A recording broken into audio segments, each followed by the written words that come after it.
Silakan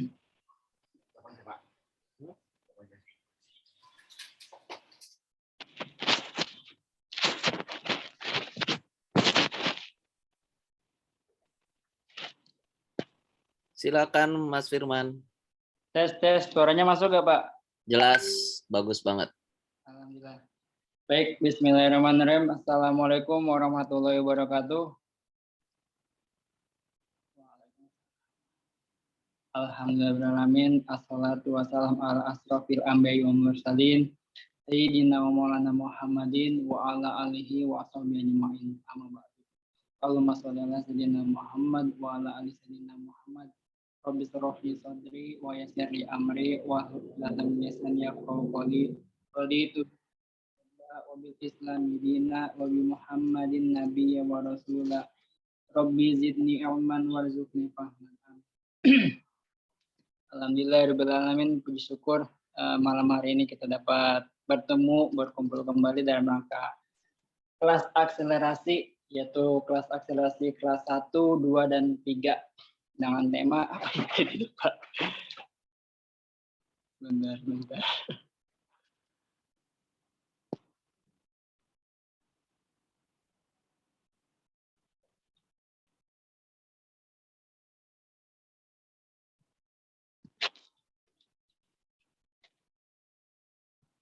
Dengan tema malam hari ini yaitu pahami mindset bisnis ini dengan benar. Nanti akan dibawakan oleh salah satu LED dari Halpreneur, yaitu dari Tasikmalaya, ada Pak Wahyudin, suami dari Bunda Elsa di Tasikmalaya. Sebelumnya saya sapa dulu ya, walaupun teman-teman tidak ada suaranya, tetap harus semangat dalam kondisi di rumahnya. Bismillahirrahmanirrahim. Apa kabarnya sahabat-sahabat ini semuanya? Alhamdulillah, luar biasa. Luar biasa, harus lebih baik. Allahu Akbar. Ternyata Pak Wahyudin sudah masuk. Alhamdulillah. Salam kenal Pak, saya Firmansyah dari Bekasi. Oh, saya Wahyudin dari Tasik. Jadi nanti akan dibawakan oleh Pak Wahyudin tentang pahami bisnis ini dengan benar.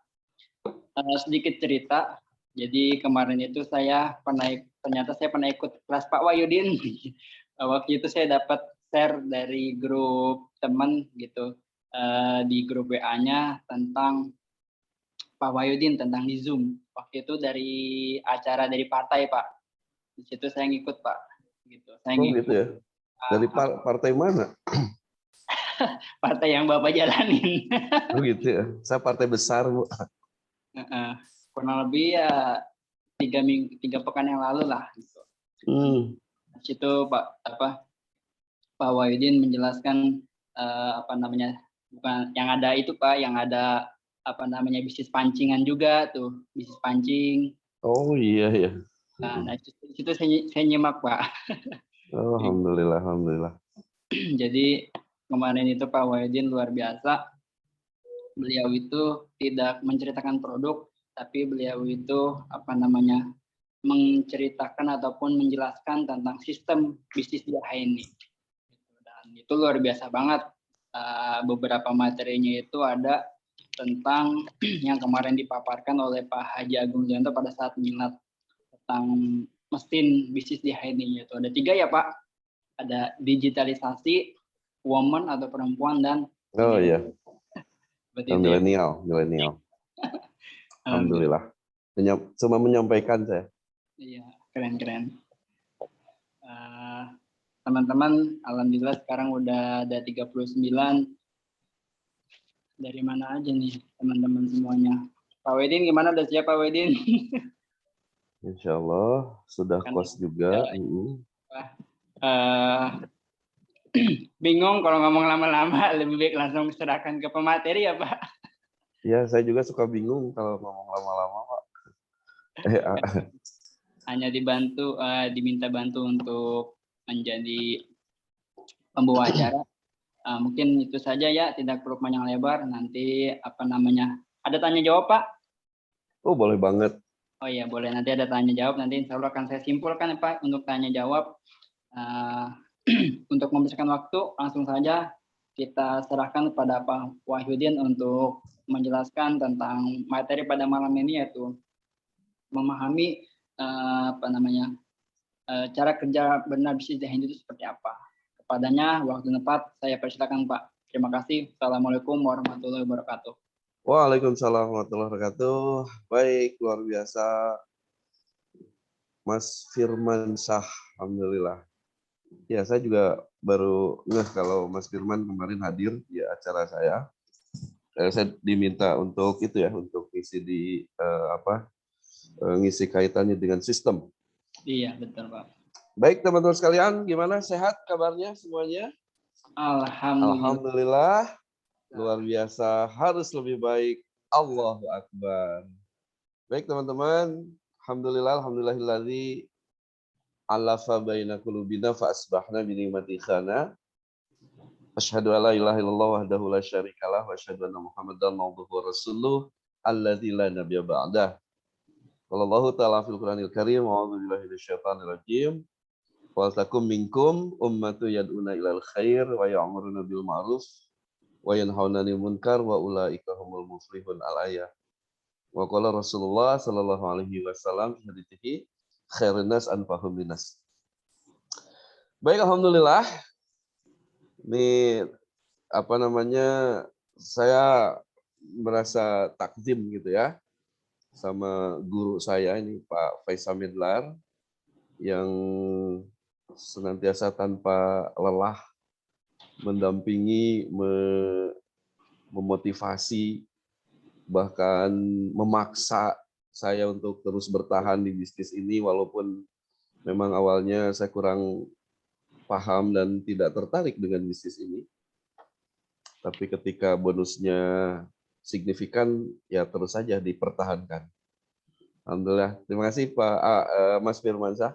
Siap. Mas Firmansyah dari Bekasi ya? Iya Pak. Ya, alhamdulillah. Ini hadir juga Bu Tatik di sini ya, alhamdulillah. Itu mentor saya Pak. Nah, pantes. Alhamdulillah Bu Tatik, terima kasih nih bisa hadir juga menemani, mendampingi mitra-mitranya. Yang lainnya mana nih? Boleh dibuka videonya? Kabarnya kalau dibuka video ada hadiah ya? Iya, insya Allah. Katanya ada. Di sini ada laptop. Di sini ada mobilnya Pak Mukson, gitu ya. Ya ada ya. Ada. Hati-hati Pak Mukson di jalan. Alhamdulillah nih Mas Raihan juga sudah hadir. Umu Alif juga sudah hadir di sini. Nama-namanya saja gitu ya. Siapa lagi nih yang sudah hadir? Oh, ada dari Ambacang Padang nih, alhamdulillah. Mas Nurholis siap ya, Mas Nurholis juga sudah hadir.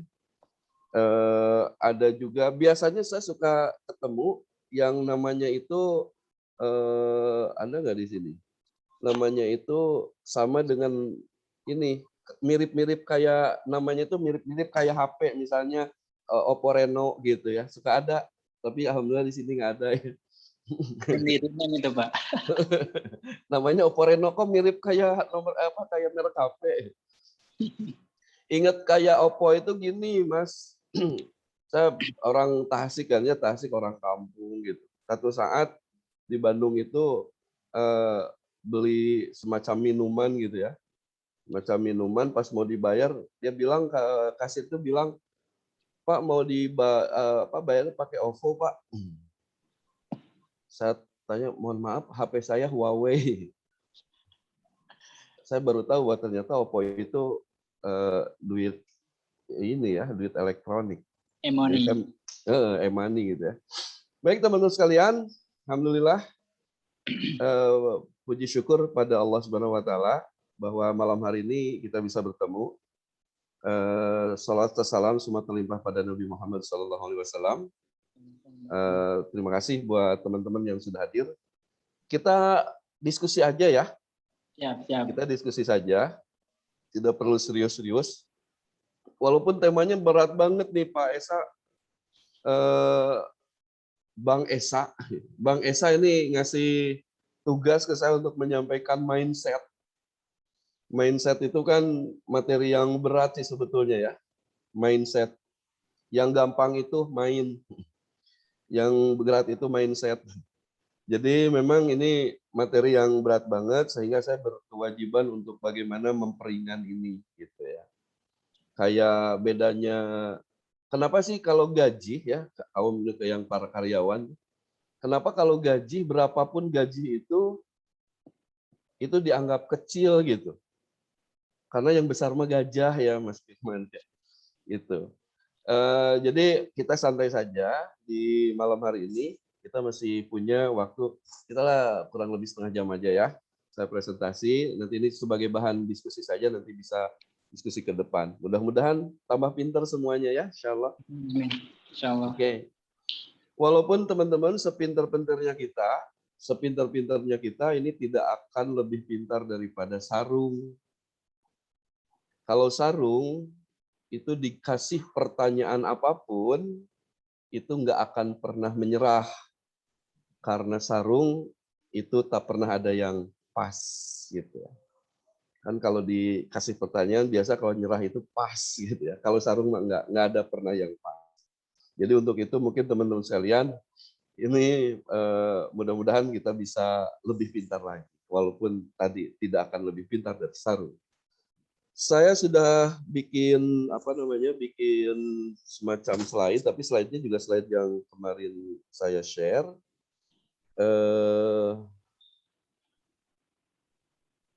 Baik, slide-nya like this, seperti ini, baik ya. Di sini ada pantun juga. Oke, pantun dulu ya, Mas Firman. Iya, Pak. Gimana caranya kita bisa jadi orang cakep? Jadi apa, Pak? Gimana caranya agar kita jadi orang cakep? Gimana tuh, Pak? Pantun, Mas. Jadi kalau pantun kan biasa ya, cakep gitu ya. Sulit dong. Pergi ke masjid berjalan kaki. Cakep. Wajah ceria harum mewangi. Cakep. Bangun bisnis keluarga sedari dini di masa pandemi, HNI pilihan pasti. Ya, ini keren banget. Saya ini ambil dari pantunnya Pak Firly sih sebetulnya ya. Jadi nggak apa-apa lah. Nyatut saja walaupun saya sudah bilang ini punya Pak Firly. Nggak apa-apa. Papeda makanan kesukaan keluarga. Tak Cakep. lupa sedapnya soto Makassar. Kalau mau bisnis yang hasilnya nyata, pilih HNI kan didampingi sampai besar. Masya Allah, keren. Gitu ya. Insya Allah jadi teman-teman sekalian ini luar biasa, teman-teman muda bisa hadir di sini, ini menjadi bagian terpenting. Hati-hati loh ya. Saya gabung di HNI itu di usia 40 tahun. Jadi the man begin at 40. Dan sekarang sudah 6 tahun ngejalani HNI, berarti saya kan berusia 46 tahun nih, ya. Berusia 46 tahun. 46 tahun. Saya jujur bohong bahwa saya usia saya 46 tahun. Tapi banyak teman-teman yang bilang kalau wajah saya ini kelihatan kan, Mas? Iya, kelihatan. Ya, kelihatan. Wajah saya kelihatan. Jadi perkenalannya seperti itu. Kita akan mulai dari mindset bisnis saya. Keren ya. Apa yang menjadi inti ya? Apa yang menjadi inti? Karena sesungguhnya teman-teman sekalian, menjalankan bisnis itu berawal dari mindset. Kenapa? Karena bisnis itu adalah karakter. Bisnis itu adalah kalau dikatakan adalah karakteristik gitu ya. Karakteristik.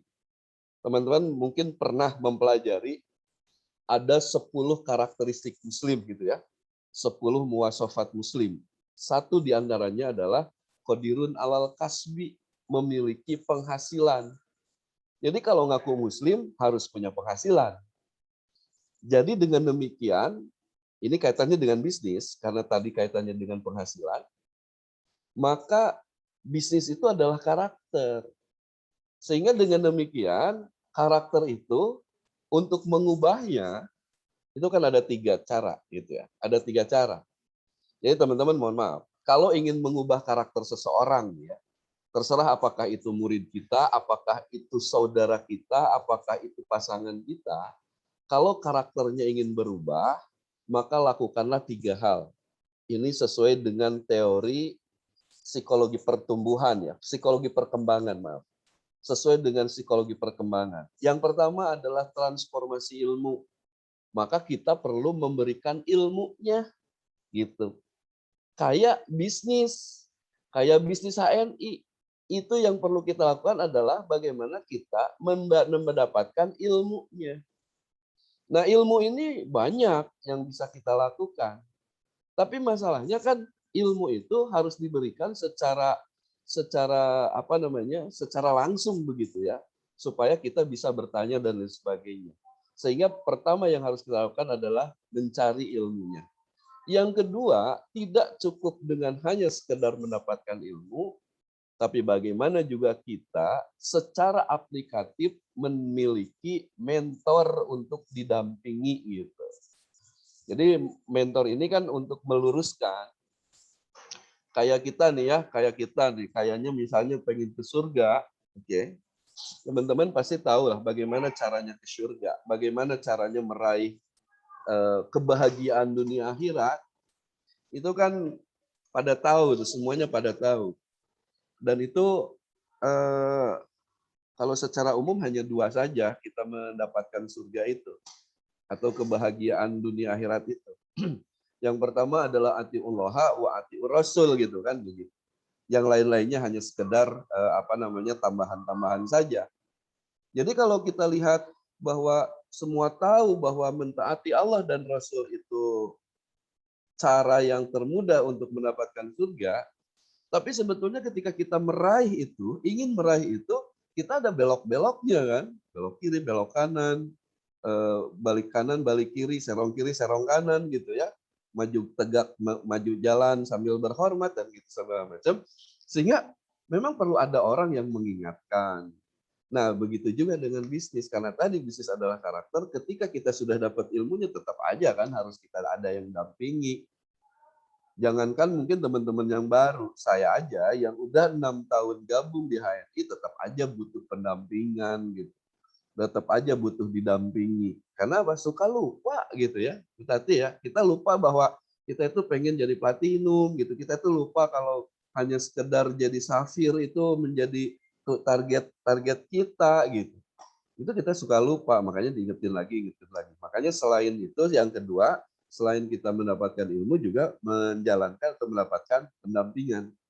Dan yang ketiga, tidak cukup mendapatkan ilmu dan pendampingan, maka kita perlu juga mendapatkan penugasan sebagai bagian dari perwujudan penguasaan kita pada materi. Ya, itu pentingnya penugasan. Makanya jangan aneh Bapak Ibu ya, Bapak Ibu, kakak-kakak, abang, teteh semuanya yang hadir di sini, jangan lupa kalau sesungguhnya mentor kita ini ngegemesin gitu ya. Pokoknya mentor kita ini nyebelin. Kayak mentornya saya, mentornya Bu Elsa gitu ya, mentornya Pak Haris. Itu kan nyebelin banget namanya Pak Esa. Pak Esa ini bener loh, nyebelin banget. Kalau nelpon itu suka nyuruh-nyuruh saya. Kalau beliau nelpon saya suka males gitu. Tapi kerasanya sekarang gitu. Bahwa ternyata kalau nggak digituin mungkin saya nggak jadi apa-apa sekarang. Subhanallah gitunya. Mulai bertepuk tangan nih buat Pak Esa. Jazakallah kebaikan buat engkau Pak Esa ya, sama Bu Nur, Pak Haris juga gitu. Yang dampingi saya terus. Jadi penugasan juga penting. Nah untuk itu karena tadi kita pikir bahwa bisnis itu adalah karakter, maka harus punya mindset-nya gitu ya. Nah, hanya masalahnya tadi ya, mudah-mudahan saya bisa membawakan mindset bisnis HNI ini tidak terlalu berat. Ada 3 mindset bisnis HNI. Jadi kalau teman-teman menguasai mindset HNI, bisnis HNI itu kan gampang maju ke depan. Jadi setiap orang harus punya mindset terhadap apapun, tak terkecuali bisnis HNI. Tidak terkecuali bisnis HNI. Artinya bisnis HNI juga tetap harus punya mindset. Apa sih mindset bisnis HNI? Boleh dicatat ya, teman-teman boleh dicatat. Yang pertama adalah mindset bisnis HNI harus dipahami bedanya antara dagang PS bisnis gitu ya. Bukan PS5. Ya, PS5 mah game ya. Dagang versus bisnis ya. Dagang versus bisnis. Jadi apa bedanya antara dagang dengan bisnis? Nah, teman-teman ini pasti sudah membayangkan gitu ya. Kak, kalau dagang dan bisnis mungkin kayaknya sama aja deh gitu ya. Baik, dagang dan bisnis itu tentunya saja mungkin dasarnya sama-sama jualan gitu ya. Sama-sama jualan, muncul harga, ada barangnya, ada produknya. Produk itu berupa barang ataupun jasa. Tapi kalau dikaitkan dengan bisnis HNI, mungkin teman-teman harus memahami dulu apa beda dagang dan bisnis ya. Itu satu. Yang kedua teman-teman sekalian, apa beda omset dan aset? Gitu ya. Omset dan aset ini perlu dibedakan karena masing-masing berbeda gitu ya. Omset dan aset itu. Selanjutnya yang ketiga, apa beda antara seller dan owner? Nah, gitu kan. Seller dan owner. Baik, teman-teman, saya mencoba untuk membedah satu persatu ya. Mudah-mudahan waktunya selesai. Mas Firman, kalau saya sampai jam berapa ini? Sampai jam 9:30 boleh Pak, nanti biar ada tanya jawab. Oh, maksudnya materinya sampai jam 9 aja ya? Iya. Nah, wadah. Udah kelamaan nanti teman-teman yang lain pada pulang ntar. Siap, Pada siap. pulang saya ditinggalin sendiri kan udah malam ini. Takut pulangnya. Baik, dagang dan bisnis. Oke teman-teman sekalian, apa itu dagang dan bisnis? Setelah ini apa sih lupa? Oke, dagang dan bisnis. Yang pasti teman-teman sekalian, kalau dagang itu kan jadi sales gitu ya. Jadi kaitannya dengan pemasaran gitu. Kalau lagu pemasaran itu pemasaran itu ada lagunya loh. Mas Firman tahu nggak lagunya pemasaran? Apa tuh Pak? Roma Irama. Ya. Mas Pak Muksan tahu ya. Sungguh mati aku jadi pemasaran. Itu penasaran. Penasaran ya? Dagang dan bisnis. Kalau dagang itu teman-teman sekalian, itu kita misalnya nih punya warung. Kita punya warung. Di depan kita tuh dagangan. Nah, tetangga sebelah nggak buka warung lagi, nggak mungkin kan kita ngelarang tetangga buka warung, nggak mungkin. Jadi kalau misalnya pelanggan kita datang ke warung kita, belanja, kita dapat untung. Tapi ketika pelanggan kita datang ke warung tetangga, ya kita nggak dapat untung. Itu namanya dagang. Dan dagang itu rata-rata teman-teman, itu nggak bisa ditinggal. Coba deh kita bayangkan, kalau warung kita ini kita pengen kemana, warung tutup, udah nggak bener itu warung. Sehari 2 hari karena memang nggak ada yang karena memang kita ada banyak kebutuhan, banyak urusan, maka warung itu tutup, udah nggak bisa lagi diandelin. Makanya banyak orang yang bilang kalau punya warung itu seperti kita punya bayi gitu, nggak bisa ditinggalin. Nah, karakteristik dagang itu begitu teman-teman. Bayangin kalau teman-teman mau kuliah, mau sekolah, warung harus tutup. Ya udah, siapa yang mau beli? Itu dagang. Nah, yang disebut dengan bisnis adalah pelanggan kita datang ke warung kita, kita dapat untung. Datang ke warung siapapun, kita tetap dapat untung. Itu bisnis, ya. Itu bisnis. Makanya dengan demikian, bisnis itu lebih kepada jaringan. Bisnis itu lebih kepada network gitu. Itu bedanya. Kalau dagang mungkin sendiri gitu, ngandelin orang yang datang. Tapi bisnis itu jauh lebih progresif, jauh lebih intens gitu kita menghubungi orang. Walaupun boleh jadi dia nggak punya toko. Mas Firman tahu nggak kalau pemilik Alfamart itu siapa? Orang lupa, saya nggak tahu namanya Pak. Oke. Jadi nanti kalau datang ke Alfamart tanya ya, Mbak, kalau ini pemilik Alfamart siapa sih namanya? Mbaknya juga belum tahu. Mungkin dia hanya menyebutkan pemilik toko Alfamartnya mungkin ya. Oke, pemilik Alfamart itu kalau teman-teman searching itu namanya Joko Susanto. Dia pemilik saham terbesar di perusahaan PT Alfamart itu kan ada PT-nya ya, PT Alvaria Jaya apa gitu namanya. Itu pemilik terbesarnya dan beliau ini sebagai salah seorang dari 10 orang terkaya di Indonesia gitu ya. Itu apa namanya punya Alfamart. Nah, pertama ketika ada toko Alfamart itu dibangun, si Joko Susanto ini nggak ngeluarin modal sedikit pun. Jadi kalau misalnya ada orang yang pengen bangun Alfamart, ya bangun aja. Sistemnya sudah dikasih, apa namanya, bentuk, desain, bahkan karyawannya juga sudah di training dalam training center yang sudah khusus, udah tinggal itu saja. Tapi kerennya adalah orang datang ke Alfamart manapun, si Joko Susantonya tetap dapat penghasilan.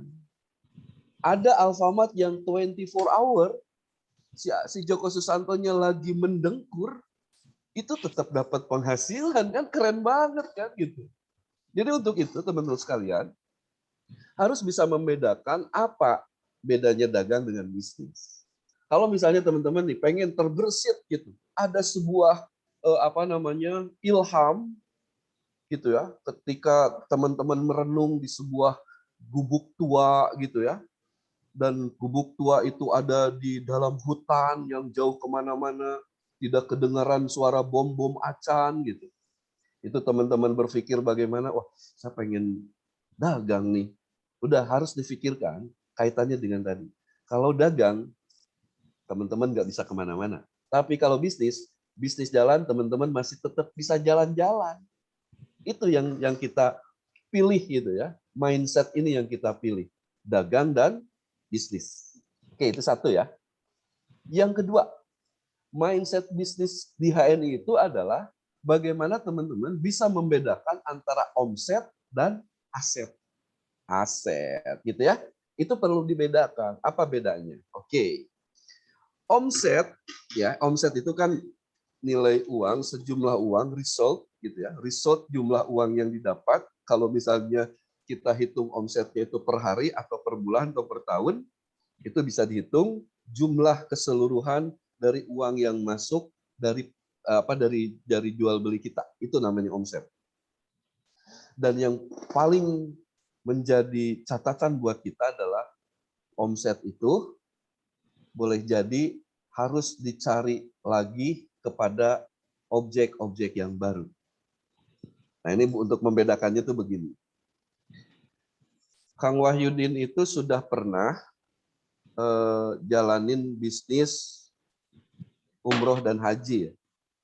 Travel umroh dan haji itu sudah pernah kurang lebih 2 atau 3 tahun. Mohon maaf, ini di luar dari sisi ibadah ya, dari sisi bisnisnya. Umroh dan haji itu, teman-teman sekalian, itu repeat ordernya itu kecil banget, gitu ya, kecil banget. Sehingga omset yang repeat order itu gini, orang yang beli lagi itu kecil banget. Itu bisnis umroh itu begitu. Karena orang berangkat udah selesai. Memang pengen berangkat lagi, tapi kalaupun misalnya dia tuh punya kemampuan untuk berangkat lagi, rata-rata milih travel yang baru gitu. Rata-rata begitu.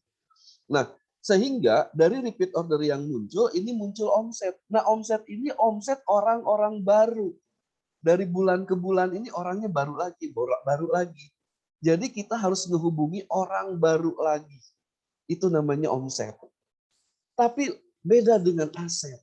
Aset itu walaupun kita diam, aset itu masih tetap terpelihara. Itu yang harus kita pikirkan.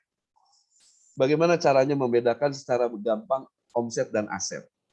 Mungkin teman-teman sudah pernah cerita ya, pernah dengar cerita mengenai Lipo PS Pivo gitu ya. Dulu pernah ada teman-teman. Jadi ceritanya gini. Satu saat kepala desa ini karena memang wilayahnya itu sedang kekeringan gitu ya. Kepala desa ini memutuskan untuk mengisi bak di kelurahannya ini, di balai desanya ini adalah harus mengambil air yang agak jauh di sebelah atas gitu. Di sebelah di dekat-dekat gunung gitu. Dan itu tidak ada orang yang berani, tidak ada orang yang sanggup maksud saya, kecuali 2 orang itu. Nah, 2 orang ini disuruh oleh kepala desa untuk ngakutin air gitu, dari atas ke bawah. Itu dihitung setiap ember yang dia bawa, setiap air yang dia embernya itu bawa itu per ember dihitung sekian, dibayar. Nah, mulailah 2 orang itu ngakut air gitu. Ngakut air, terus ngakut air. Nah, lama-kelamaan ya itu ya, ketika ngakut air, uang yang dikumpulkan itu namanya omset. Paham ya? Itu omset. Kira-kira kalau berhenti itu ngakut, kira-kira 2 orang ini tetap dapat omset nggak? Enggak ya? Pasti enggak. Karena apa? Karena sangat ditentukan oleh waktu dan tenaga dia. Itu omset. Nah, satu saat berpikirlah yang seorang lagi. Dia berpikir, saya kayaknya capek ya. Nggak bisa ngandelin begini terus. Ada masanya sakit, ada masanya berhenti, ada masanya istirahat. Dan kalau saya istirahat, saya sakit, saya berhenti, saya nggak dapat omset. Kan gitu. Maka akhirnya yang seorang itu diputuskanlah untuk membangun semacam saluran air gitu. Paralon lah ya. Paralon lah ya, paralon gitu ya. Dikit demi dikit itu diiniin sama teman yang satunya lagi dihina gitu, dibully. Ngapain pasang-pasang gitu, mahal-mahal gitu kan. Termasuk juga masangnya juga kan lagi istirahat. Orang lain mah istirahat, senang-senang gitu ya. Bisa makan-makan dulu gitu, bisa soto ayam dulu. Ini malah menyisihkan waktunya untuk memasang pipa. Dari waktu ke waktu begitu. Di sela-sela kegiatan dia pasang pipa gitu. Dan sampailah ujung pipa itu ke bak yang ada di balai desa tadi. Sehingga ketika satu saat dia yang orang itu membuka penutup di atas, maka mengalirlah terus air itu tanpa henti, tinggal diukur saja dengan dengan ember itu, akhirnya kita bisa menyebutkan omset akan muncul dari itu. Dari mana? Dari aset yang dia bangun. Nah, untuk itu teman-teman sekalian, mudah-mudahan ini ilustrasinya bisa tertangkap ya. Bahwa bisnis air itu mindsetnya adalah bagaimana bisnis air itu membangun aset, bukan hanya sekedar omset. Jadi aset itu bisa, kalau ditinggalkan mungkin nggak aset itu? Bisa. Tapi suatu saat mau dihidupin lagi, bisa. Gitu ya. Paralon itu bisa ditutup dulu nggak? Bisa. Bisa dibuka lagi? Bisa. Nah, jadi aset itu begitu. Tapi omset belum tentu. Gitu. Karena tadi, omset itu biasanya sangat terkendala oleh waktu kita. Itu namanya omset PSAC.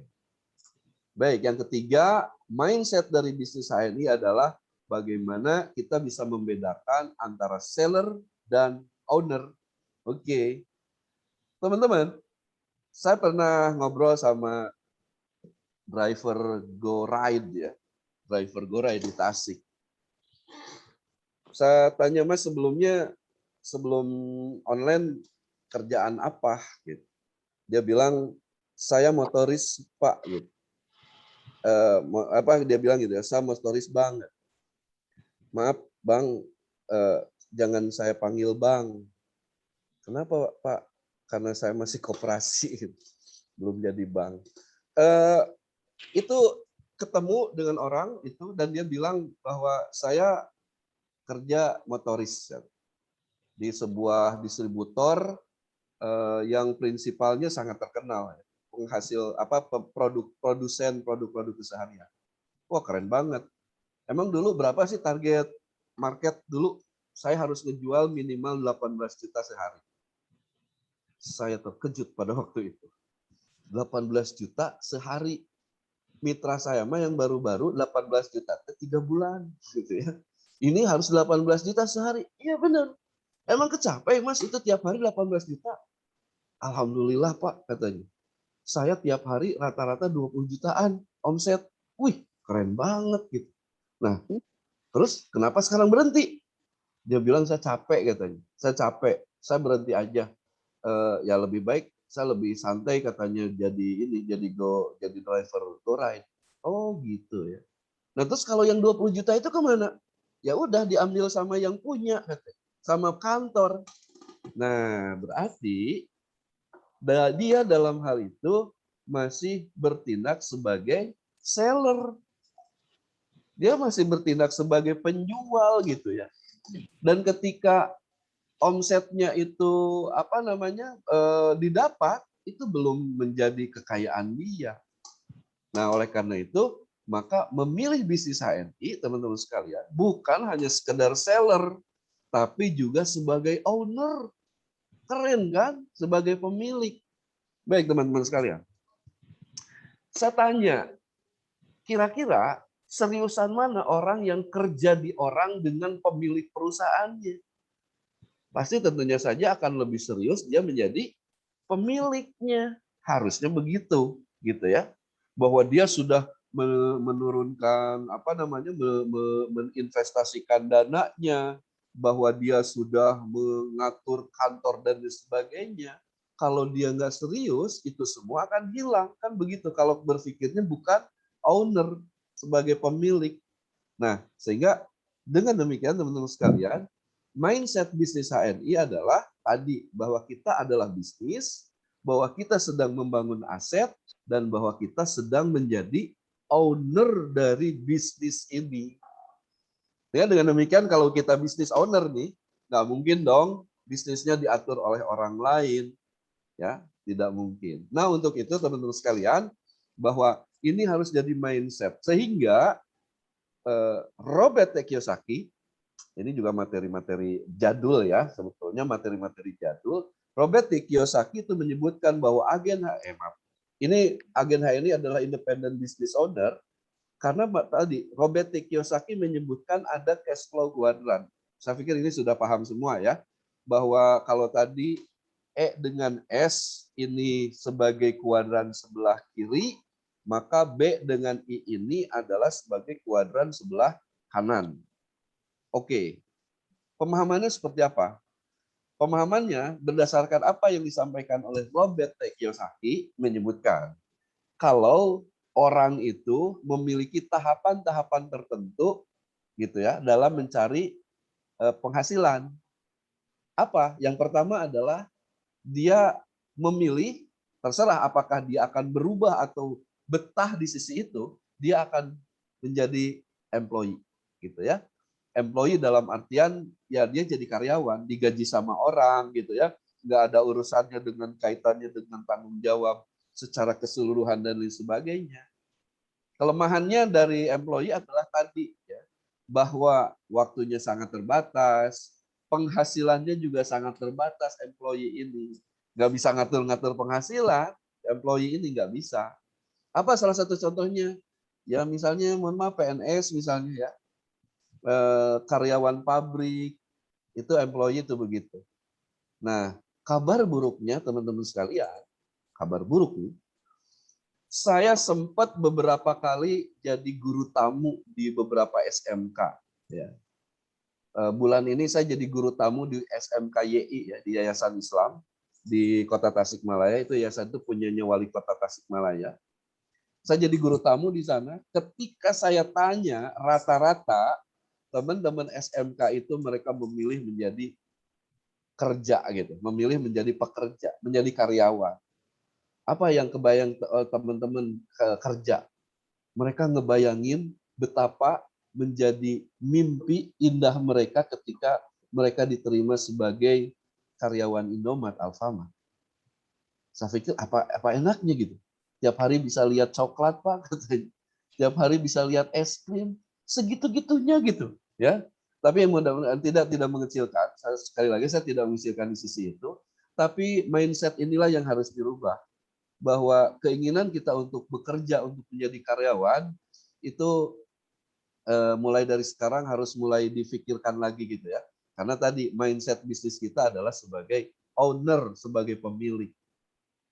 Walaupun misalnya ada peluang jadi karyawan, ya bisa diterima. Tapi tetap bahwa mindset pemilik bisnis itu tetap harus kita bayangkan, kita gambarkan dengan menjalankan bisnis HNI ini.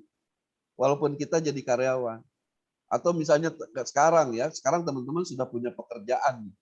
Dan terus sekarang ditawari atau menjalankan bisnis HNI. Jangan jadi berhenti kerjanya. Kalau misalnya penghasilan di bisnis HNI belum signifikan. Jadi kalau sudah signifikan, kenapa enggak? Ini kan sudah cukup gitu. Lagian nggak capek gitu kan, bisnis saya itu nggak capek. Kalau tadi ya, kalau jadi karyawan tetap jam 7 harus masuk, jam 4 harus baru bisa keluar. Nggak bisa seenaknya keluar masuk kantor gitu. Itu employee. Yang kedua adalah self-employee. Self-employee itu artinya gini teman-teman, dapat duit kalau kerja. Kalau nggak kerja nggak dapat duit. Itu self-employee. Contohnya apa? Contohnya tukang cukur, ya, tukang cukur itu dengan 12.000 rupiah per kali cukur, di Tasik masih 12.000 Mas Firman. Di sini udah 20.000 paling murah Pak. 20.000 ya. Di sini 12.000, kalau nawar jadi 10.000 itu biasanya sebelah nggak diselesaiin. Itu di sini begitu. Itu kebayangkan kalau nggak kerja dia nggak dapat duit. Masa sih ada orang yang ujung-ujung nggak dicukur nggak apa ngasih 12.000 kan enggak, tapi harus kerja. Itu self employee. Ya salah contohnya yang lebih kerennya adalah dokter gitu ya. Dokter juga sama, dokter yang non PNS itu self employee. Dia dapat duit kalau praktek. Kalau nggak praktek ya nggak dapat duit. Jadi seperti itu, self employee. Jadi artinya kalau employee dan self employee khususnya kuadran yang sebelah kiri ya, sebelah kiri itu dia dapat duit kalau dia harus hadir di kerjaannya. Oke, selanjutnya sebelah kanan, business owner, pemilik bisnis. Pemilik bisnis ini teman-teman sekalian, ini bisa ngatur pemilik bisnisnya ya. Bisnisnya bisa diatur. Apakah dia misalnya mau rugi, mau untung, itu dia sudah jadi tanggung jawab dia. Nah, walaupun ketika menjadi seorang pemilik bisnis, dia sudah bisa mengerjakan jaringannya. Itu yang kerennya. Jadi walaupun dia tidak hadir di satu tempat, tapi bisnisnya tetap bisa jalan. Itu kan begitu sebagai pemilik bisnis. Siapa yang mau protes? Pak, kenapa sih nggak ngantor gitu? Ya karena ini bisnis gue gitu. Gimana gue aja mau hadir mau enggak, yang jelas keuntungan harus dapat. Itu pemilik bisnis. Nah yang terakhir, the top adalah sebagai investor. Orang paling enak itu sebagai investor teman-teman. Asal dia feeling bisnisnya keren, dia boleh jadi didukung oleh beberapa konsultan kaitannya dengan bisnis yang akan dia hadapi, maka ketika sudah klik, tanamkan modal dia, udah dia mau jalan-jalan, bisnis tetap jalan. Investor itu kan begitu. Cuma hanya satu saja syarat untuk jadi investor. Apa itu? Duitnya kudu loba, kudu banyak gitu ya. Baru pengen jadi investor. Nah, agar kita bisa investor, maka bagaimana setiap langkah yang tadi itu dijalani. Dan begitu juga apa yang dilakukan oleh Rasulullah SAW. Nabi yang kita cintai ini, Rasulullah SAW itu diawali pertamanya sebagai karyawan usia 5-12 tahun. Beliau sebagai karyawan penggembala kambing, dibayar, diupahi. Baru 12 tahun Muhammad diajak sama mentor bisnisnya namanya Abu Thalib itu pergi ke negeri Syam. Negeri Syam itu sekitar Damaskus gitu ya. Teheran, Baghdad itu sekitar itu. Dan itu kurang lebih kalau teman-teman search di Google Map kurang lebih 1.800 km loh. Ya, dari Mekah ke negeri Syam itu. Dan beliau sudah mulai membangun self employee sampai usia 25 tahun. Baru ketika 25 tahun Muhammad menikahi Siti Khadijah, menikahi Ibu Khadijah, maka pada saat itulah Muhammad sebagai pemilik bisnisnya dijalankan berdua. Itu platinum couple itu kalau sekarang ya. Jadi kalau Muhammad dengan Khadijah itu couplean lah ya, bisnisnya couplean. Masa kita bukan Rasul gitu, bukan bisnisnya nggak keren-keren banget, masa nggak couple gitu, couple dong gitu. Mohon maaf ya buat jomblo. Itu bisnis ownernya seperti itu teman-teman sekalian ya. Jadi pemilik bisnis ketika usia 25 sampai tak berapa tahun? Sampai 35 tahun. Nah, kenapa 35 tahun? Karena pada 35 tahun Muhammad mulai gundah gulana, mulai nggak enak hati ketika melihat masyarakat yang jahiliyah itu, tapi nggak tahu bagaimana caranya. Akhirnya dia memutuskan untuk khurujnya, untuk ke Gua Thur, untuk tahanus gitu ya, bukan khuruj ya. Kalau khuruj mah keliling ya, jalan. Tapi tahanus di Gua Thur, dan itu kurang lebih 5 tahun bolak-balik. Bisnis ownernya gimana? Ya bisnis ownernya dia sampaikan. Jadi usia 35 tahun beliau jadi investor. 35 sampai 40 tahun. Selama 5 tahun Muhammad di Gua, bolak-balik, bisnisnya dipercayakan kepada Khadijah untuk mengurusnya dan dipercayakan kepada pedagang-pedagangnya. Jadi investor gitu Muhammad. Baru ketika itu 40 tahun Muhammad dilantik menjadi Rasulullah SAW, maka selesai sudah. Artinya apa? Teman-teman bayangkan bahwa konsep pensiun dalam apa yang dicontohkan oleh Rasulullah SAW, Nabi kecintaan kita, itu usianya 35 tahun. Jadi kalau misalnya teman-teman ya sekarang, saya kan tadi sudah jujur menyebut 47 tahun, berarti kan sebetulnya sudah selesai gitu ya. Sudah mulai pensiun, sudah mulai membina orang, itu yang sedang kami lakukan di Fighter Group itu. Itu teman-teman harus sudah punya target kalau 35 tahun itu selesai, bisnis itu selesai. Selesai dalam artian teman-teman sudah tidak lagi, kita ini tidak lagi belusukan gitu ya. Tidak lagi ke sana kemari. Jadi 35 tahun itu boleh jadi kondisinya nih teman-teman ya, amin nih. Sudah haji 35 tahun, sudah punya pasangan, anak-anak yang lucu-lucu, iseng-iseng jadi wali kota misalnya. Itu begitu 35 tahun udah selesai, bisnis sudah selesai. Tinggal paling kita seringnya udah ngajar di pesantren yang kita bangun aja gitu. Luar biasa gitu ya. Saya juga kepengen kayak begitu. Investor ya, teman-teman sekalian. Baik. Nah, sekarang kaitannya dengan kenapa sih kita ini bisa menjadi investor, karena memang kita tidak berkonsentrasi di produksi, kita tidak bikin produknya, kita tidak nge-manage karyawannya, kita juga tidak harus mengantarkan dari pabrik ke rumah-rumah, enggak, tapi kita hanya menguasai pasarnya saja. Produksi dan kuasai pasarnya, gitu ya, PS-nya, maka kita akan memilih di sisi menguasai marketnya, menguasai pasarnya. Logikanya gini teman-teman. Kalau ada misalnya teman-teman yang bisa bikin keripik singkong. Oke ya, keripik singkong. Keripik singkong kita enak nih. Dibikin sendiri dan di dapur sendiri gitu. Nah, ketika keripik singkong itu dibikin enak, coba misalnya habis digoreng, dibungkusin, dititip di warung, si produksi ya.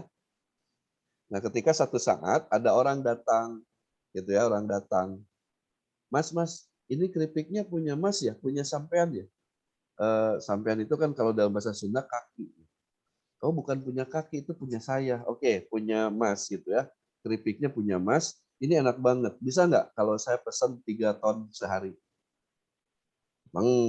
Ya. Memang di satu sisi cering, tapi di sisi lain teng. Bagaimana kita bisa menambah karyawan dan bagaimana juga kita bisa ngeluasin dapur atau punya pabrik. Dalam hal ini intinya kita harus nambah modal. Karena biasanya orang yang pesan itu kan nggak langsung ngasih cereng uang di depan, jarang kayak gitu. Itu sistem produksi, berarti tetap harus ada modal. Beda dengan menguasai market. Kita misalnya kenal dengan ketua yayasan. Yang di sana di yayasan itu ada mulai dari TK, PAUD, SD sampai perguruan tinggi misalnya. Kenal kita sama ketua yayasannya. Pak Haji, kita tinggal nge-WA nih ke Pak Haji. Pak Haji, saya punya keripik singkong, enak banget. Ini untuk lebaran nanti, gitu misalnya ya. Kebetulan lebarannya 3 hari lagi. Ini kalau mau pesen nih, oke nanti dihubungi ya. Beberapa menit kemudian si Pak Haji ngehubungi, Pak Wahyudin, tolong kirim ke yayasan 1 ton keripik sampenya, keripik singkong. Oh siap. Baru setelah itu hubungilah teman yang tadi bikin keripik singkong. Mas, tolong kirim 1 ton besok ya, harganya sekian, dari masnya sekian, nanti lebihnya tolong ambil aja uangnya. Oke, sip. Terima kasih Pak Wahyudin dibantu pemasarannya. Oke, nggak apa-apa. Bismillah. Besoknya dikirim. Oke, pertanyaan saya adalah, kita perlu ke rumahnya ketua yayasan tadi nggak? Nggak perlu. Kita perlu ke pabrik keripik singkong nggak? Nggak perlu. Kita perlu ngemodal nggak? Enggak. Itulah enaknya menguasai pasar gitu ya. Jadi itu konsentrasi kita lebih ke sana.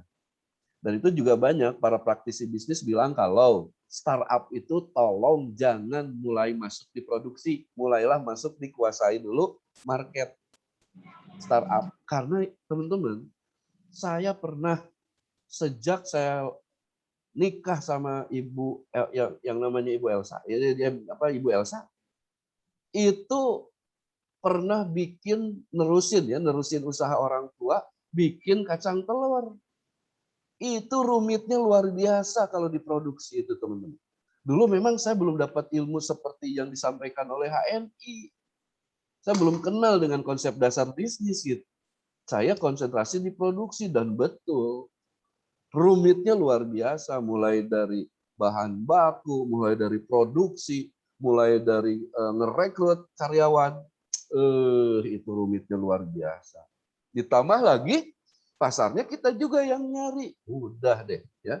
Sehingga ketika ketemu dengan bisnis HNI, wah ini bisnis keren banget, luar biasa. Udah jangan banyak tanya lagi, saya sudah ngerasain gimana kerennya bisnis HNI ini gitu. Kenapa? Karena konsep dasarnya mulai dari ini.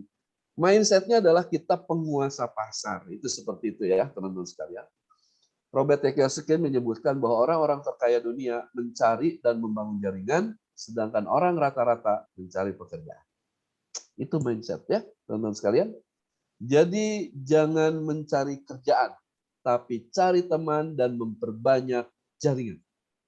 Gitu ya.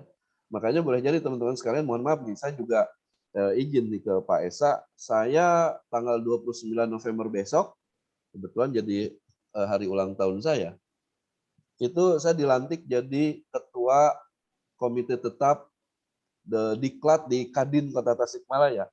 Saya berniat bukan buat apa-apa, tapi untuk membangun jaringan, membangun kenalan gitu ya, membangun orang-orang yang middle up gitu. Karena memang gennya produk HNI ini kan gen premium. Makanya harus ketemu dengan orang-orang yang premium juga. Pikiran saya begitu ya. Jadi ini mudah-mudahan teman-teman kebuka pikiran kita untuk mencari dan membangun jaringan. Ya selevel kita masing-masing saja. Ada teman dan sebagainya terus dibangun. Oke, teman-teman kenal nggak sama orang ini? Oke, ini pendiri Walmart ya. Saya kemarin waktu sama Pak Esa ya. Sama Pak Esa, bareng nggak Pak Esa waktu di Istanbul itu nemu Walmart, itu ada gitu ya, Walmart itu. Ya Walmart itu semacam minimarket tapi agak gede gitu. Pemiliknya adalah Sam Walton dan sekarang sudah meninggal beliau. Dan beliau menjadi miliarder itu setelah 15 tahun berbisnis. Itu Walmart dan itu produk keseharian ya. Bisnisnya produk keseharian seperti Alfamart lah, Alfamart, tapi gede ya. Walmart itu gede, yang di Istanbul juga gede. Selanjutnya teman-teman juga kenal ya sama orang ini, Bill Gates. Beliau menjadi miliarder setelah 12 tahun. Kalau tadi setelah 15 tahun, bisnisnya adalah bisnis IT, itu ya, bisnis IT. Dan yang ketiga teman-teman kenal kan sama orang ini yang kemarin pernah melanglang angkasa, namanya Jeff Bezos. Dia menjadi miliarder setelah 4 tahun berbisnis. Bisnisnya apa? Dia pemilik Amazon. Jadi dia lebih kepada IT juga. Oke. Nah terakhir, Mark Zuckerberg, dia menjadi miliarder setelah 3 tahun berbisnis. Dia memiliki semacam sosial media gitu, namanya Facebook, dan sekarang duit dia nambah terus dari sahamnya dia di WhatsApp. Jadi WhatsApp yang kita pakai setiap kali kirim WhatsApp, setiap kali kita nerima WhatsApp, sekian sennya itu masuk ke kantong dompetnya dia. Itu keren banget kan, seperti itu. Nah jadi kalau kita simpulkan tadi teman-teman tadi bahwa Walmart itu atau Sam Walton itu sebagai retail produk keseharian, siapa si Bill Gates itu sebagai produk software, dia pemilik apa namanya Windows Microsoft ya. Sementara Bill Gates itu e-commerce, maaf si Bill Gates itu produk software, kalau si Jeff Bezos itu Amazon e-commerce, dan si Mark Zuckerberg sebagai sosial media, pemilik sosial media. Dan teman-teman, kalau teman-teman perhatiin, coba tolong teman-teman lihat lebih detail. Ada retailnya, ada softwarenya, ada IT-nya, ada e-commerce-nya, dan ada sosial medianya. Tolong perhatikan baik-baik 4 hal ini. Bukankah ini adalah bisnis HNI? Nah, untuk itu saya merasakan betul bagaimana selama perjalanan hidup saya menjalankan bisnis HNI ini bisnis yang paling enak. Walaupun saya belum jadi murid yang baiknya Pak Esa gitu ya. Bang Esa ini luar biasa memberikan peluang pada saya dan keluarga untuk bisa menikmati bisnis ini, teman-teman sekalian. Jadi sesungguhnya saya ingin menggambarkan teman-teman, baik orang tua itu kan tugasnya hanya sekedar untuk membuat shortcut gitu ya, shortcut di laptop teman-teman sekalian untuk tinggal klik saja. Dan saya bikin shortcut itu bentuknya ayo ikut bisnis HNI gitu. Karena ini adalah shortcut ya. Jadi seperti itu. Baik teman-teman sekalian, ini bisa dibaca detail-detailnya apa beda dagang dengan bisnis. Nanti teman-teman ada ya, dibaca aja lah. Kalau teman-teman milenial sama teman-teman milenial nggak perlu dijelasin lagi bedanya dagang dengan bisnis gitu ya. Nah hanya teman-teman sekalian, terakhir nih, saya terakhir tutup. Hati-hatilah dengan 2 hal teman-teman sekalian. Hati-hati dengan lembah keputusasaan. Saya sempat menyampaikan ini di materinya di grupnya Muda Fighter Muda. Hati-hati dengan lembah keputusasaan. Dan itu biasanya teman-teman muda itu gampang putus asanya gitu ya. Apa itu lembah keputusasaan? Itu bentuknya seperti ini teman-teman. Untuk mencapai sukses biasanya kita perlu waktu ya. Baik, untuk garis yang horizontal ini teman-teman dianggap sebagai gambaran waktu. Sementara garis vertikalnya adalah meraih kesuksesan. Oke. Di ini kelihatan nggak ininya skemanya Bapak Ibu Akang Teteh? Kelihatan Pak, kelihatan. Kelihatan, oke. Ini waktu dan menuju sukses. Nah, waktu menuju sukses itu kan tentunya saja ada kondisi ideal ya, teman-teman, kondisi ideal. Bagaimana seiring waktu juga seiring kesuksesan kita itu. Ini standarnya. Jadi ini yang akan kita raih nih. Kalau melalui perjalanan waktu kesuksesan itu terus naik kan gitu. Ini standar. Tapi kenyataannya adalah teman-teman boleh jadi ketika tahun pertama nih teman-teman ngejalani bisnis bukannya sukses, malah ini harapan ya, ini harapan. Nah, malah kita ke bawah dulu tuh. Ya, kelihatan ya? Ke bawah dulu ini. Nah, ke sini dulu nih. Artinya boleh jadi ketika 1 tahun pertama kita menjalankan bisnis saya ini ya, kita menjalankan bisnis saya ini, setahun pertama boleh jadi turun dulu nih. Turun dulu dalam artian apa? Ya dibandingkan dengan waktu, dibandingkan dengan uang, ongkos dan lain sebagainya, itu ternyata lebih besar pasak daripada tiang, gitu ya.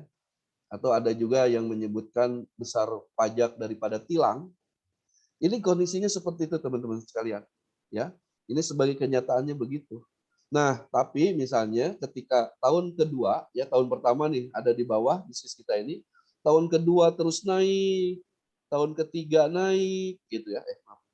Tahun ketiga naik terus, bahkan di tahun keempat sesuai harapan dan terus melaju ke atas sebagai bukti bahwa kita ini kesuksesan. Ini nggak banyak orang yang menjalaninya, teman-teman sekalian.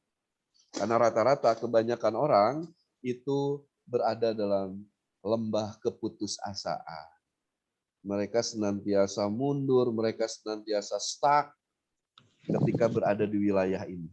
Nah, untuk itu teman-teman sekalian, beware of ini gitu ya, lembah keputusasaan. Hati-hati dengan lembah ini. Karena kebanyakan orang itu banyak terperosok di lokasi ini. Kalaupun misalnya teman-teman merasa sekarang berada di lokasi itu, beware. Teman-teman harus tetap merapat ke mentor.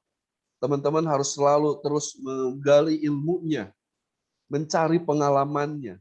Kalau memungkinkan, tanya langsung. Jangan hanya ke mentor. Pokoknya yang teman-teman anggap siapa yang sukses di HNI, tanya. Kerennya di HNI, teman-teman sekalian, alhamdulillah, leader-leader itu nggak sombong. Leader-leader itu nggak ngikut hanya sekedar mitranya sendiri. Enggak.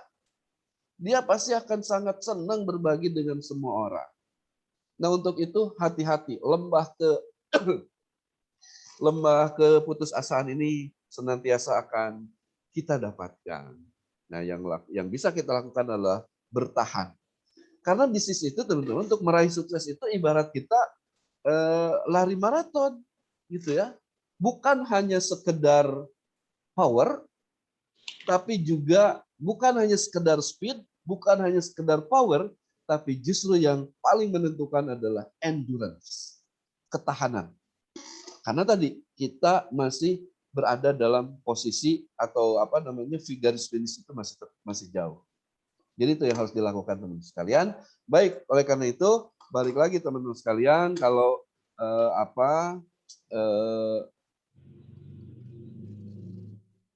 stop share, oke. Kalau misalnya memulai bisnis HNI, pahami dulu kaitannya dengan mindset. Apa itu mindsetnya? Yang pertama adalah dagang PS bisnis, harus dibedakan bahwa HNI itu adalah bisnis. Yang kedua adalah dagang PS bisnis. Yang kedua adalah omset PS aset, bahwa kita ini sedang membangun aset. Hati-hati bahwa kita ini sedang membangun paralon tadi. Mungkin boleh jadi paralon itu belum nyampe itu ke tempat yang kita tuju, belum. Tapi kita sedang usahakan di tengah-tengah kesibukan kita, di tengah-tengah kuliah kita, di tengah-tengah sekolah kita, di tengah lagi ngerjain yang lain, ada waktu-waktu sedikit demi sedikit, maka membangun paralon itu jauh lebih baik dibandingkan teman-teman hanya sekedar istirahat, mainin PS2 dan sebagainya. PS5 dan sebagainya. Tidak begitu ya. Tapi membangun itu adalah bagian dari upaya membangun aset. Dan yang ketiga adalah bagaimana teman-teman bertindak, berpikir, menjadi satu terinternalisasi ketika kita menyatakan bahwa ini adalah my business, ya, bahwa ini my business, bukan bisnis orang lain. Sehingga dengan demikian kita bisa merasa bahwa kita itu sebagai pemilik bisnis. Baik teman-teman sekalian, itu saja Mas Firman ya. Sudah ya. Oke, tinggal ngopi, saya dengerin aja gimana ada pengalaman-pengalaman yang lain. Clear, clean and clear. Jazakallah. Wassalamualaikum warahmatullahi wabarakatuh. Waalaikumsalam warahmatullahi wabarakatuh. Alhamdulillah. Syukron jazakallah Pak Muhsin atas sharing materinya malam hari ini. Karena keren banget ya teman-teman. Materinya tentang mindset bisnis di HNI. Itu jadi emang ketika kita mau mulai bisnis ataupun usaha, memang yang harus kita perbaiki, harus kita benahi, yang pertama adalah mindset ataupun pola pikir. Jadi emang benar-benar teman harus paham dulu apa itu HNI ataupun bisnis di HNI seperti apa. Karena tadi ya mindsetnya mulai dari ini dagang atau bisnis, ini omset atau aset, dan seller ataupun owner. Seperti itu. Di sini mungkin teman-teman ada yang ingin tanyakan, boleh lewat chat ataupun boleh raise hand, nanti kita buka unmute-nya. Ada yang mintanya nggak Pak? Bu Ima. Dari mana tuh Pak Bu Ima? Ya Pak. Mana. Kemarin kan habis acara ya Pak, kayaknya di Cirebon apa di Kuningan tuh Pak? Oh iya, di Kuningan. Iya, jadi kemarin saya dapat info dari Pak Esa, kontak personnya Bu Ima, dan alhamdulillah sekarang temenan di WA Pak. Oh gitu ya. Ternyata satu grup di akselerasi. Oh gitu ya, Masya Allah. Saya ada jadi Pak Bu di sana. Ima. Bu Ima itu dari Beber, dari Cirebon. Iya, Cirebon. Cirebon. Tapi rumahnya itu keren. Jadi perbatasan tuh antara Beber dengan Kuningan, antara Cirebon dengan Kuningan. Oh, cuman Kuningan. Jadi yang kerennya itu anaknya, putra beliau itu kalau sekolah agama itu ke Kuningan. Kalau rumahnya di Beber karena mungkin dibatasi sama jalan aja. Jadi kalau lewat jalan itu dia sudah Kuningan gitu. Kalau balik lagi ke rumah itu ke Cirebon lagi. Kan Gitu. keren. Udah beda kota ya Pak. Karena saya ada jaringan juga di sana Pak. Oh, Insya Allah. Kuningan sama di Cirebon. Kemarin ya belum bisa datang. Oh gitu ya. Insya Allah besok Ahad saya di Bandung di Buah Batu. Kalau ada yang mau ketemu, ayo. Siap. Saya udah temenan sih sama Bu Ima di WA. Tahu nih hari ini ikutan nggak Zoom Mbak malam ini? Bu Ima. Nih, kayaknya enggak deh. Kalau nggak tahu deh, kayaknya enggak. Enggak ya. Teman-teman ada yang ingin tanyakan? Udah lah, pada ngerti ya. Ngerti apa bingung? Cukup menarik sih tadi. Itu ada yang nanya tuh Pak. Pak, saya buka. Menyinggung. Tadi yang menyinggung siapa yang nyinggung? Emang ada yang tersinggung ya? Siapa tadi yang menyinggung tentang titik jemu bisnis kebanyakan yang sudah dialami di tahun berapakah saat-saat itu terjadi dan bagaimana tetap bertahan Pak? Oke. Jemu, aku jemu bisnis ya. Tahun berapa? Tahun keberapa ya? Arah ke sana gitu Pak. Jadi gini, orang itu rata-rata, ini psikologisnya ya, rata-rata orang itu kalau putus asa itu ketika kenyataan tidak sesuai dengan harapan. Gitu ya. Jadi tahun berapa orang merasa jemu, mungkin ini bisnis di HNI ya, tahun keberapa atau bulan keberapa orang merasa jemu, itu saat dia jalanin bisnis HNI, bonusnya tidak sesuai dengan harapan dia. Itu boleh jadi begitu ya. Mungkin boleh jadi bulan kedua, bulan ketiga, udah deh kayaknya bukan passion saya gitu. Kan rata-rata kan begitu ya, bukan passion saya gitu. Udah saya mah nggak cocok deh kayaknya di bisnis HNI gitu. Itu rata-rata bulan kedua, bulan ketiga. Bulan loh. Nah makanya saya sering bilang ke mitra-mitra saya, Bapak, Ibu, mohon bertahan di waktu-waktu yang krusial. Yaitu bulan ketiga, bulan ke-6, bulan ke-12. Jadi tolong bertahanlah di 12 bulan itu. Dengan cara apa teman-teman? Yaitu dengan cara merapatlah terus dengan mentor. Jadi gini teman-teman sekalian ya, mohon maaf. Ya kayak saya tidak memperhatikan jalur yang mana gitu. Karena memang saya lagi konsen dengan jalur yang saya bangun sendiri. Jadi ketika ada jalur lain yang boleh jadi mungkin ini belum masuk agenda, ini tidak terperhatikan. Dan itu wajar lah ya, wajar. Pak Jokowi aja nggak ngurus Mas Firman gitu. Tapi kan ketika misalnya, Muhammad, ketika misalnya kita masuk pada radarnya mentor, Pak Mentor saya hadir, seminggu sekali aja ngontak atau ngejapri mentor, insya Allah pasti diperhatiin. Kan gitu. Mohon maaf ya, boleh jadi nih. Mungkin Allah ngasih sesuatu ke kita itu dalam bentuk karunia-Nya boleh jadi bukan karena kesolehan kita, tapi karena kedekatan kita aja sama Allah gitu. Sehingga Allah perhatiin terus gitu. Nauzubillah, saya tidak kaitannya dengan bahwa Allah itu sibuk, tidak.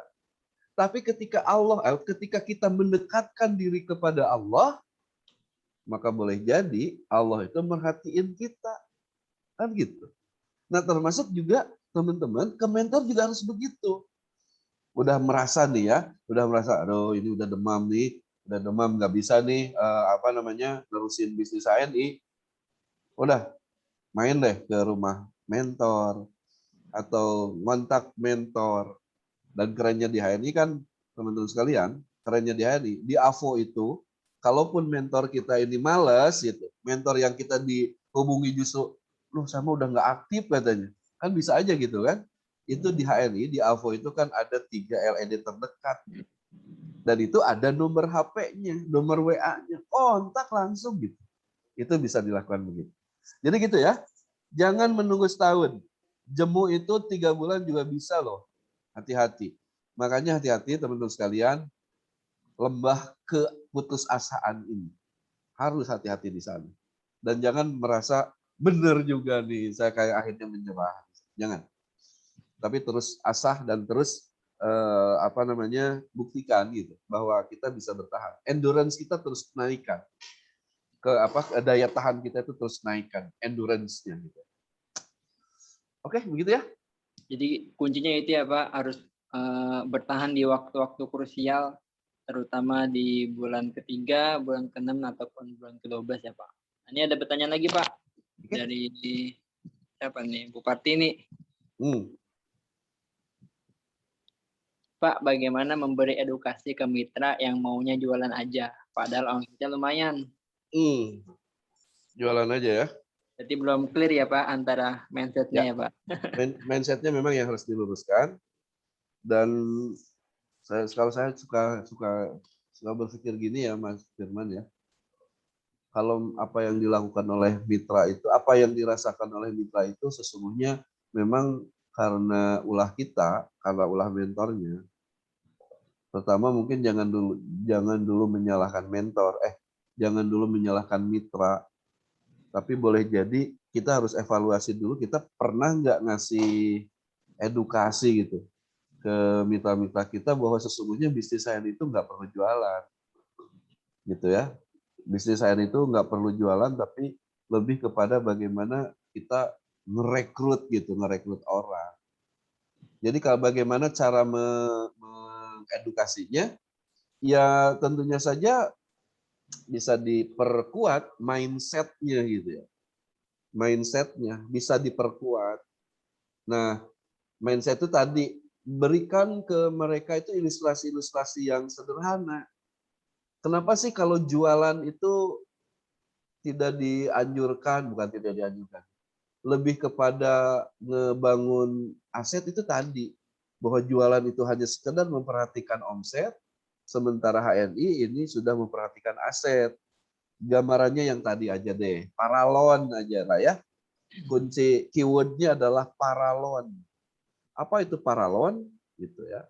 Jadi loannya itu banyak, jadi enggak maksudnya ngebangun tadi gitu, ngebangun aset itu begitu. Ajaklah berbicara misalnya gini, Mbak Yu, kenapa jualan terus gitu.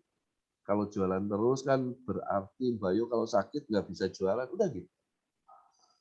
Atau gambarkan. Kalau saya kan punya pengalaman 23 hari itu kena COVID di Januari 2021.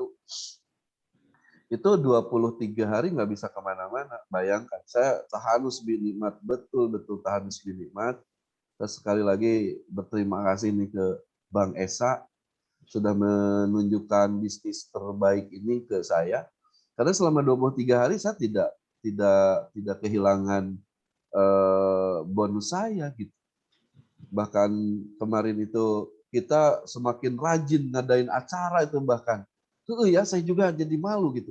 Ketika sekarang sudah sehat, saya ngadain Zoom itu cuma sekali seminggu. Kalau kemarin hampir tiap malam tuh saya ngadain Zoom. Sekaligus juga karena lagi kesel di rumah gitu ya. Lagi banyak waktu di rumah jadi bikin Zoom terus.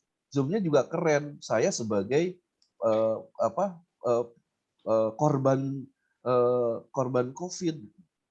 Karena dulu itu saya berpikir gini, saya mungkin sebelum COVID itu saya hanya sekadar sebagai objek gitu. Saya takut dengan COVID itu.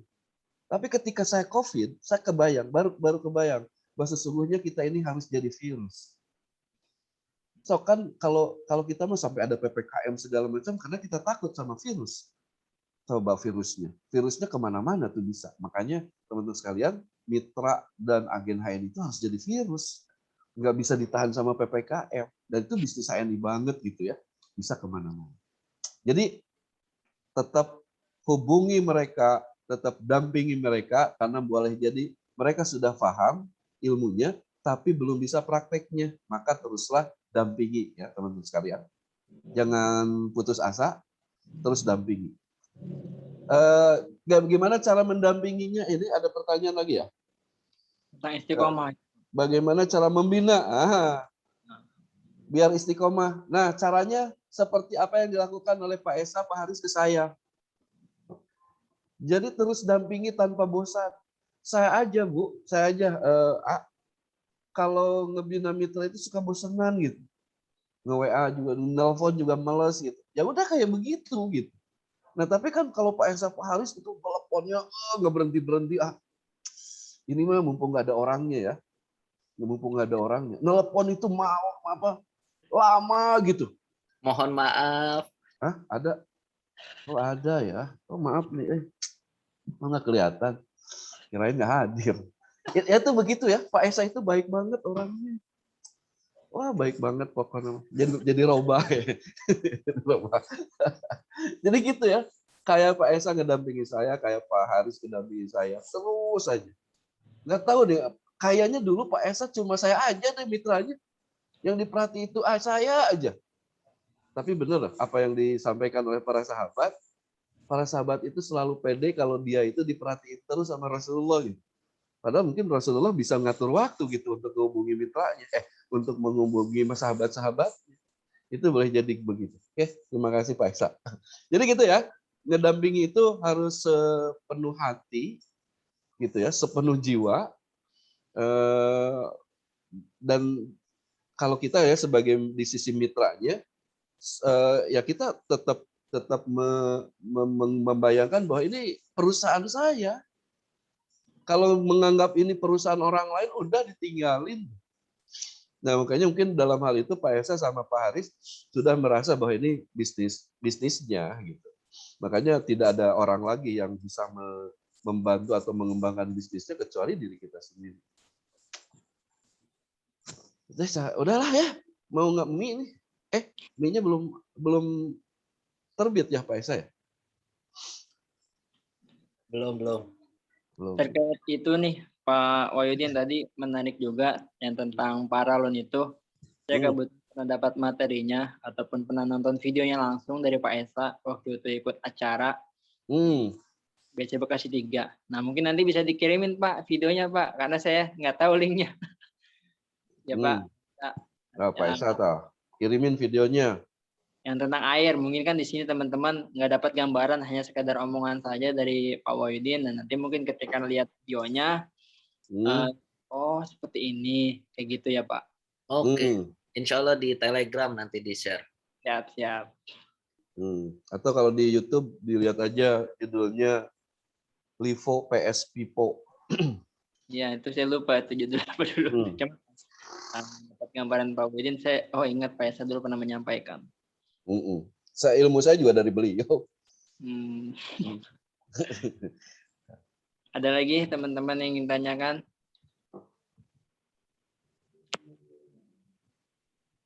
Ini kenapa sih pada ngasih emoticon ketawa? Tadi Pak. Saya nggak ngasih humor kok. Ya, sip. Gitu aja. Jadi bisnisnya itu bisnis secara kesimpulan antara passive income dan active income ya Pak. Ya. Jadi kemarin juga saya saya temenan di status WA tuh Pak sama Bu Ima. Dan itu kemarin Bu Ima itu statusnya keren banget. ada apa namanya di status WA-nya itu ada seorang perempuan dia mengatakan untuk memulai bisnis passive income, dan di situ tidak disebutkan bisnisnya itu apa. Dan intinya pada video tersebut dia apa namanya menjelaskan kalau bisnis passive income itu bisnis yang apa namanya mereka itu ketika mereka jalan-jalan bisnis tetap jalan, alias tidak tergantung dengan dia atau dengan diri sendiri. Artinya kan kalau contohnya kayak mungkin di sini tadi ya mitanya Bu Partini ketika bertanya masih jadi kalau bisa masih senang dagang itu sama aja disebut active income ya Pak. Ya.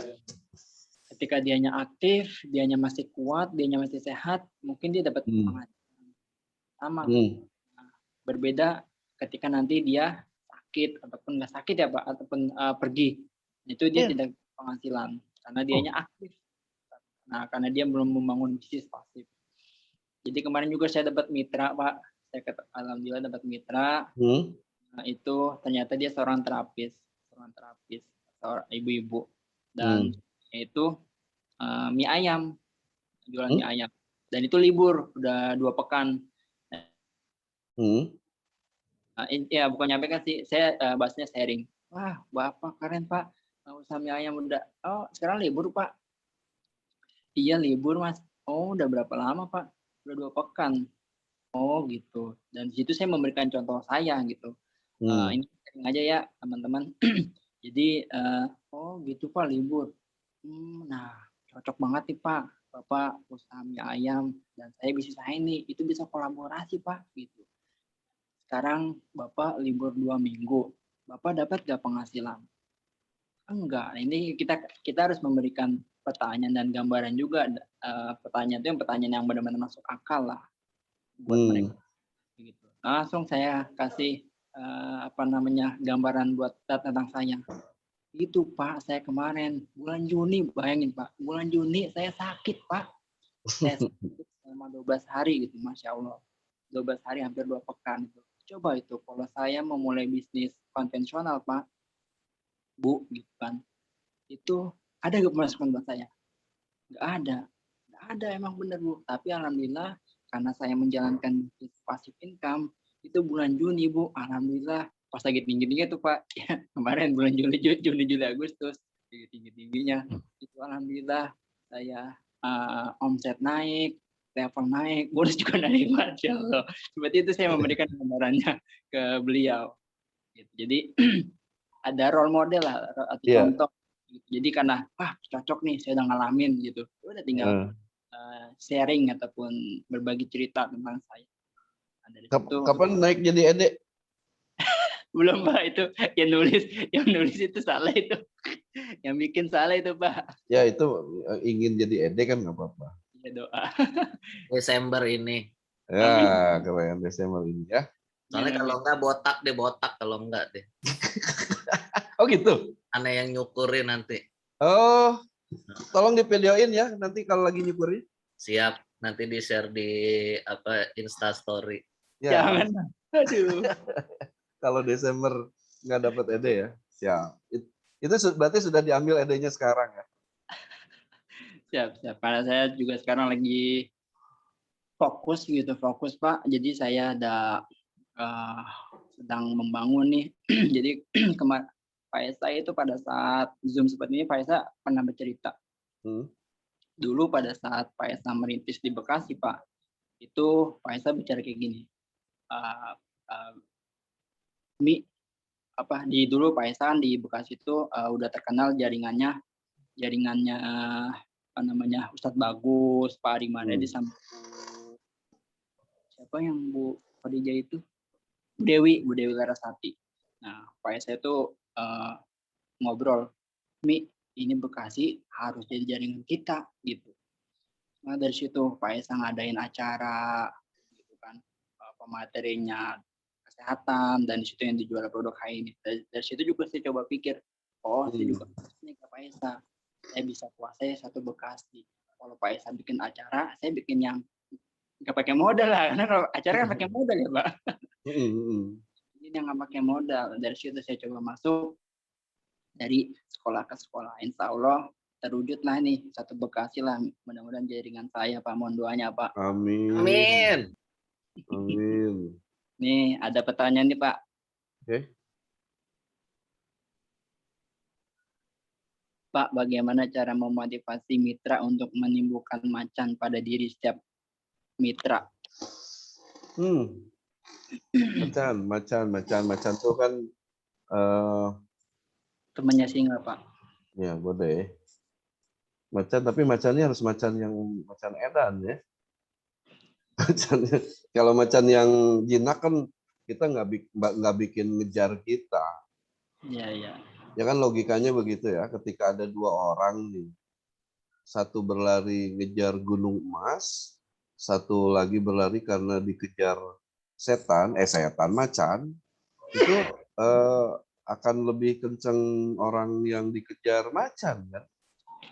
Hati-hati loh, macan itu ancaman. Jangan sampai kita menganggap kalau macan ngeliatin gigi itu lagi ngajak ketawa, bukan. Tapi dia pasti mau gigit gitu ya. Nah untuk itu mungkin membangun kesadaran akan macan itu ya kaitannya dengan kebutuhan dia. Gali itu kebutuhannya. Saya ingat ya, saya satu saat pernah saya dan istri itu di mobil, di mobil itu ditanya sama Pak Esa, emang Pak Wahidin sama Bu Elsa butuh berapa per bulan? Kita iseng aja, 15 juta lah paling Pak. Tahu berapa bulan kemudian, Bu Elsa itu bonusnya di atas 20 juta. Masya Allah, kok itu bisa begitu ya? Artinya, dan setelah itu kan Pak Esa bilang kalau kira-kira apa saja sih kebutuhannya sampai butuh sekian gitu. Ya kita bilangin kita masih punya hutang gitu ya. Kita masih punya tanggungan, kita masih punya keinginan dan sebagainya. Sehingga ya kita kira-kira segituan lah kebutuhannya. Ya, artinya kan untuk membangun macan ke mitra itu dengan ngobrol dari hati ke hati. Saya mungkin mohon maaf ya, saya tidak merasa misalnya Pak Ustadz Bagus sebagai mentor terbaik saya, bukan berarti beliau jelek, tapi Pak Esa dan Paris ini menjadi mentor terbaik saja karena memang paling dekat dengan kami gitu. Bisa ngobrol secara dekat gitu ya, heart to heart gitu. Bahkan ada satu saat Pak Esa sepakat, Pak Edin sepakat ya, kita nggak ngomongin HMI. Ada loh yang gitu. Dan kita kemana? Nonton film 20. Gitu ya, kayak gitu-gitu. Jadi artinya mungkin untuk ngebangun kedekatan kita dengan mitra itu jauh lebih penting. Sehingga macannya itu tersadarkan, muncul dengan sendirinya, dan kita cari solusi sendiri, yaitu kita cari solusi bersama. Mungkin lebih ke sana ya. Memang bukan waktu yang dekat, memang bukan waktu yang instan gitu. Karena kalau kita ingin mendapatkan bonus yang berkepanjangan, itu tentunya saja prosesnya tidak instan. Akan seperti itu. Makanya kedekatan kita dengan mitra ini jauh lebih penting dibandingkan apapun. Boleh jadi mungkin satu saat kita ketemu dengan mitra itu nggak ngomongin HNI. Kalau bisa yang justru mitranya yang ngomongin HNI. Mas Firman, gimana ya saya kenapa ya bonus saya nggak naik-naik? Padahal kita nggak ngomongin HNI loh.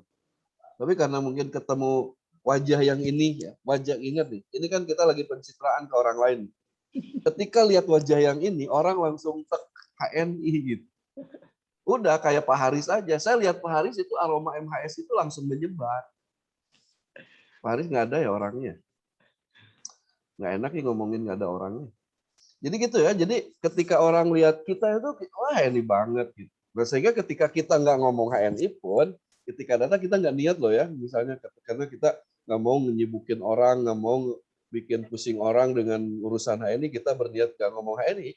Tapi di sela-sela itu akan muncul juga, tring gitu. Itu bisa masuk ya. Jadi memang siapa tadi bagaimana cara membangunkan macannya itu buat mitra, itu dengan tadi pakai pola Pak Esa, pakai pola Pak Haris, pendekatannya pendekatan psikologis ya ke mitra itu lebih dekat, lebih akrab gitu. Sehingga itu akan muncul sendiri, sedikit demi sedikit akan muncul. Oke, gitu ya. Selamat membangunkan macan. Ya, alhamdulillah sudah dijawab ya Bu Wiwin sama Pak Hoyudin. Intinya coba untuk silaturahmi, ngobrol, bangun kedekatan ataupun istilahnya jangkar hati. Apa itu Jakarta? Seperti itu. Oke, Oh, kalau jangkar, jadi dari kayak kalau satpam itu kan profesi yang paling romantis. Kenapa? Kenapa? Karena kalau satpam dengan satpam itu ngobrolnya dari hati ke hati. Hati itu. Hati ke hati. Itu handy talkie maksudnya. Iya.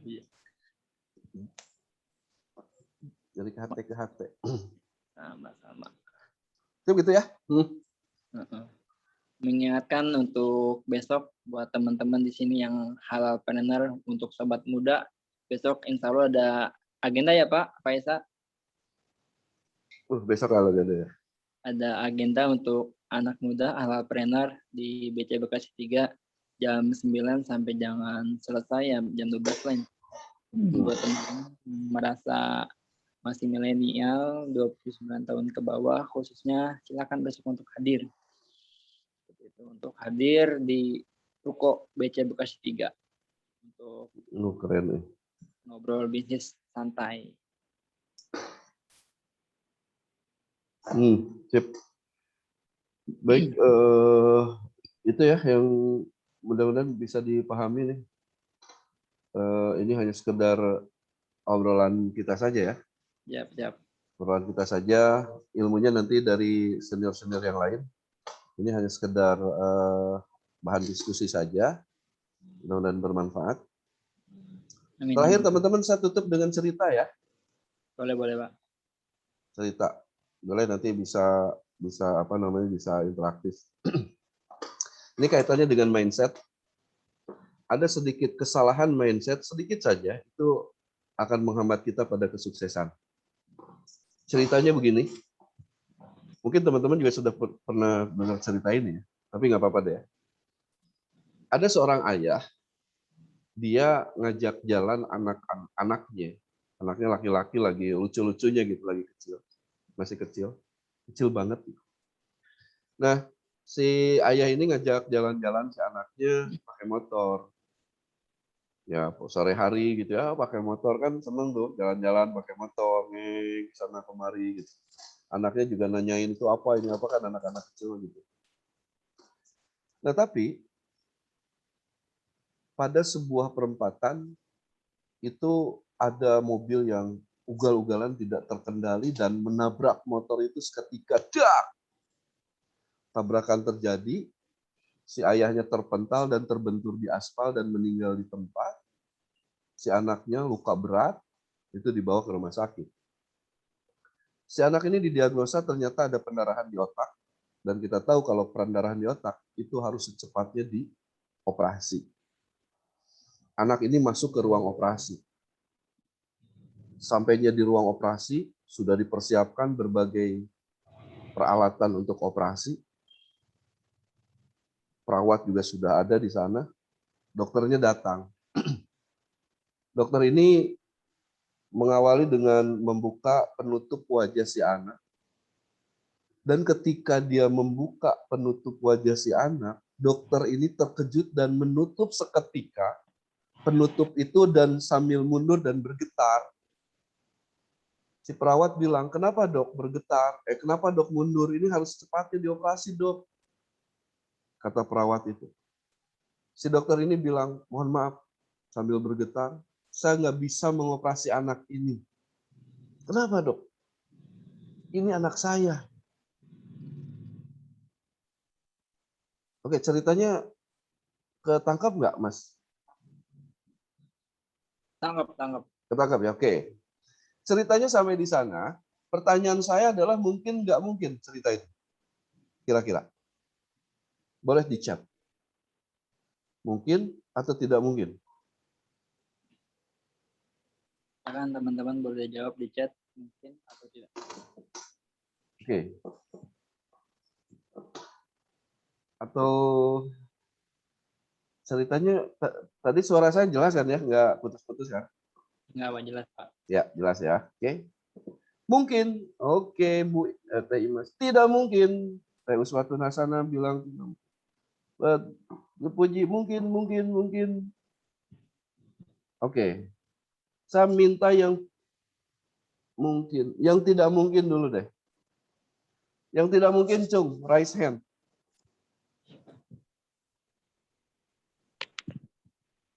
Tadi ada yang bilang nggak mungkin. Kenapa nggak mungkin? Coba raise hand, dibuka mute-nya. Tenang ya, buat yang bisa jawab. Di sini ada laptop, di sini ada printer, di sini ada infocus, ada motor di luar, ada mobil juga di luar, ada. Silakan, mungkin. Oke. Nah ini saja deh. Udah Ini dianjur Bu Uswatun, silakan. Tok, Bu Uswatun.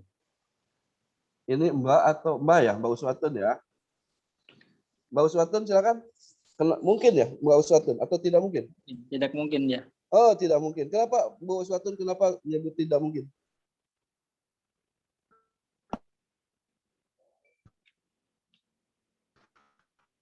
Halo? Halo? Gimana buat Bu Uswatun ada sinyalnya? Apaan ya? Ya, Bu Uswatunnya muncul. Gimana Bu? Mungkin tidak mungkin ya tadi ya? ya. Kenapa Bu tidak mungkin? Bu,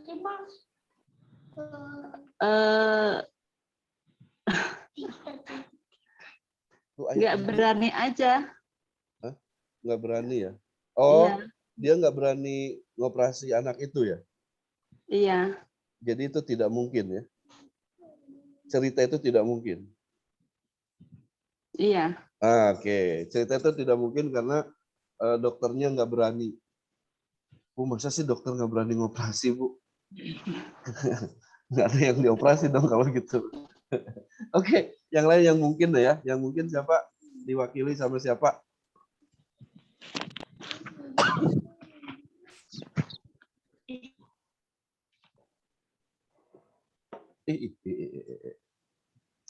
Siapa aja nih yang mungkin? Mungkin Bu Husnul Khotimah. Oh, tadi mah Husnul Hasanah ya. Mbak Husnul Khotimah. Mbak Oh, ini ada mau dekat nih. Oh, kenapa mungkin? Hai.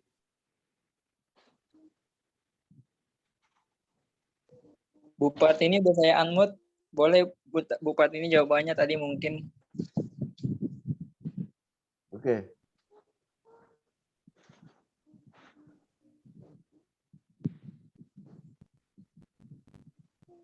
Bu. Oke, udah ya. Ini deh, baik. Jadi gini, jadi teman-teman sekalian, cerita itu sangat mungkin. Cerita itu sangat mungkin. Kenapa? Wah, luar biasa nih Bu Husnul Khotimah nih. Kok keren. Saya ulangi dulu ya. Saya ulangi dulu.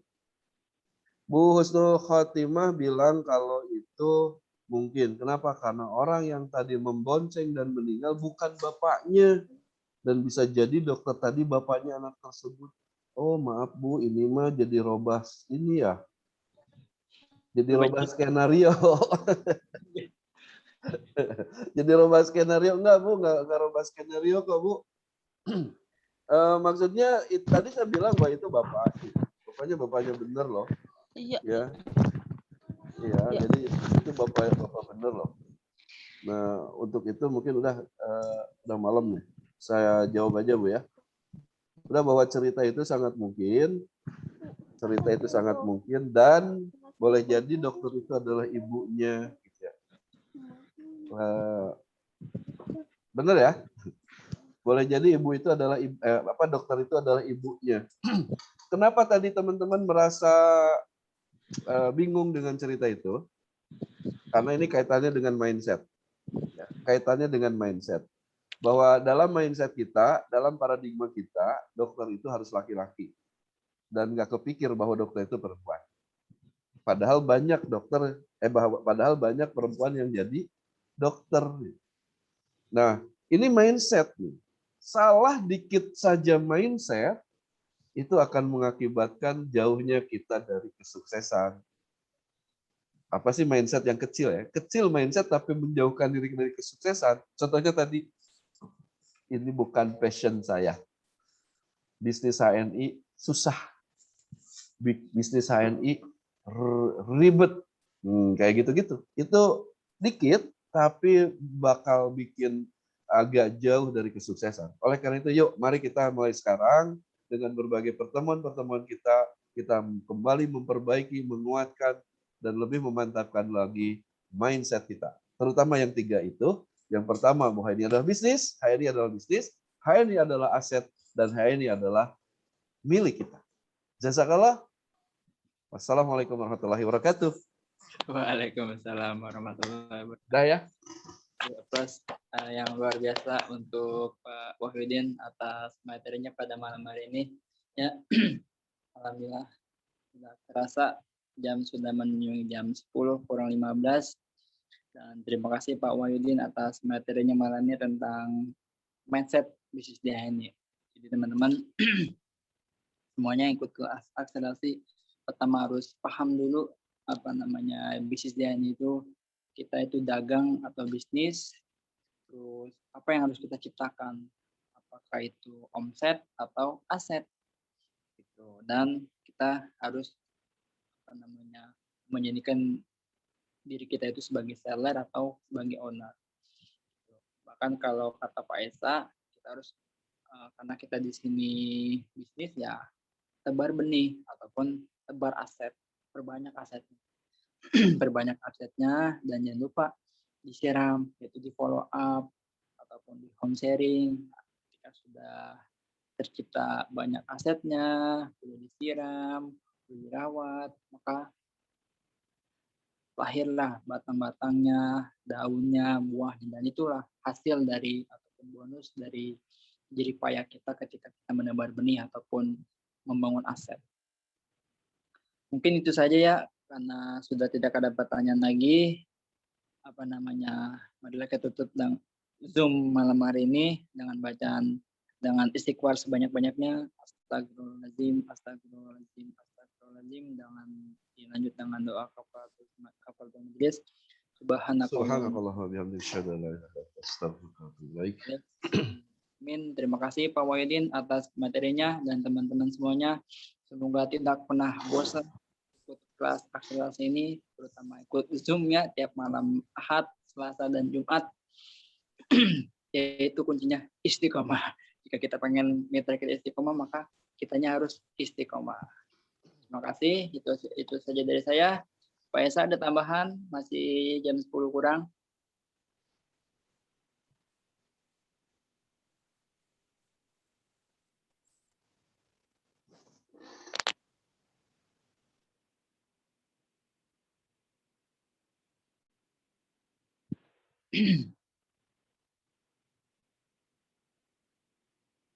Masih ada gitu Pak Esa? Masih nyimak ke Pak Esa ini? Halo. Udah kayaknya lagi ke belakangnya. Baik. Kalau gitu kita tutup ya. Silakan teman-teman boleh keluar secara mandiri atau live.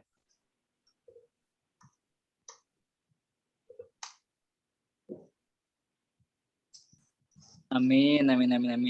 Kita saling mendoakan ya Pak. Ya.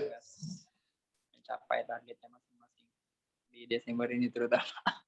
Amin. Digundulin ya? Jangan. Target tetap gondrong. Yes. Ya, biar jadi adik. Insya Allah ya, duluan ya. Assalamualaikum. Ya. Waalaikumsalam.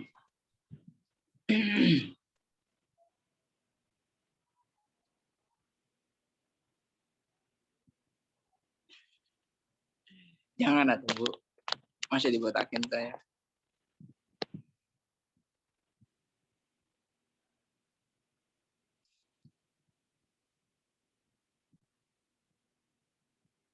Oke, terima kasih semuanya. Assalamualaikum warahmatullahi wabarakatuh. Izin keluar duluan ya.